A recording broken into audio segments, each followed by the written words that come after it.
एक सम्राट जिसे भारत का सर्वोत्तम शासक माना जाता है। एक सम्राट जिसने स्वयं अपने राजवंश की प्रतिष्ठा की। एक सेनापति जिसने अपने से कई गुना बड़े सेना से युद्ध जीत लिया। एक योद्धा जिसने कभी हार नहीं मानी, जिसके आगे कुछ भी असंभव नहीं था। एक बालक जिसने अपना बचपन पाटलिपुत्र की गलियों में बिताया था।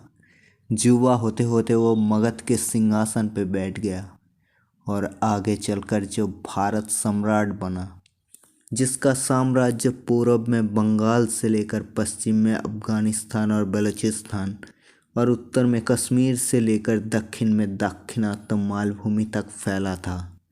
उससे पहले किसी भी राजा ने अपनी साम्राज्य का इतना विस्तार नहीं कर पाया था। उसने बस अपनी साम्राज्य का विस्तार ही नहीं किया था, उसने एक सुदृढ़ और उत्तम शासन व्यवस्था भी बनाया था।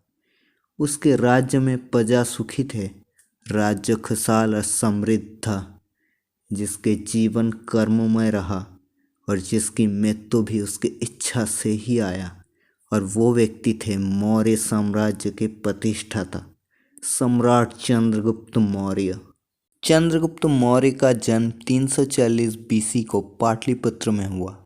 उस वक्त पाटलिपुत्र मगध का राजधानी था और वहाँ नंद वंश का शासन था।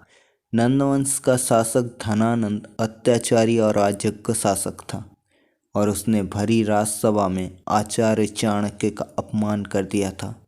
चाणक्य अपनी प्रतिशोध लेने के लिए मगध से नंद वंश का शासन खत्म करना चाहते थे और इसलिए वो एक योग्य व्यक्ति को खोज रहे थे जिसे वो मगध का सिंहासन पर बिठा सके।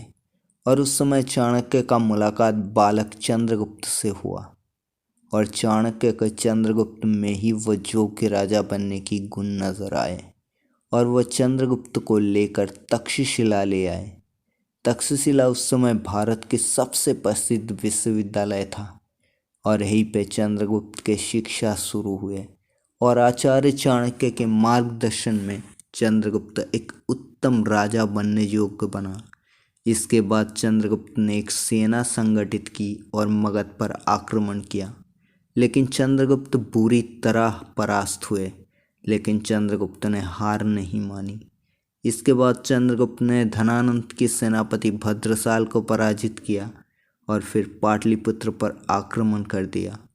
और सन 321 बीसी में चंद्रगुप्त ने नंदराज धनानंद की हत्या करके 20 साल की उम्र में मगध के सिंहासन पर बैठे और मगध सम्राट बन गए। और उन्होंने आचार्य चाणक्य को अपना अमात्य प्रमुख नियुक्त किया।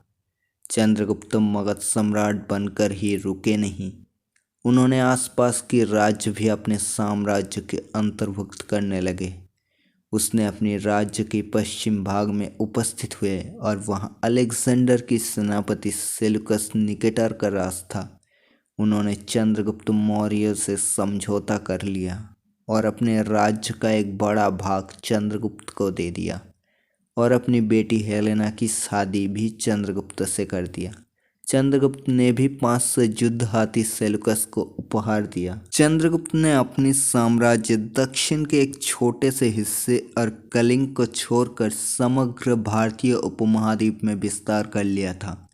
चंद्रगुप्त के पास एक बहुत बड़ी सेना थी जिसमें 6 लाख पदातिक, 30,000 घुड़सवार, 9,000 युद्ध हाथी और 8,000 रथ था। लेकिन चंद्रगुप्त ने सिर्फ साम्राज्य का विस्तार ही नहीं किया था, उन्होंने राज्य के उन्नयन में भी ध्यान दिया था। चंद्रगुप्त ने एक शक्तिशाली केंद्रीय शासन व्यवस्था स्थापन किया था।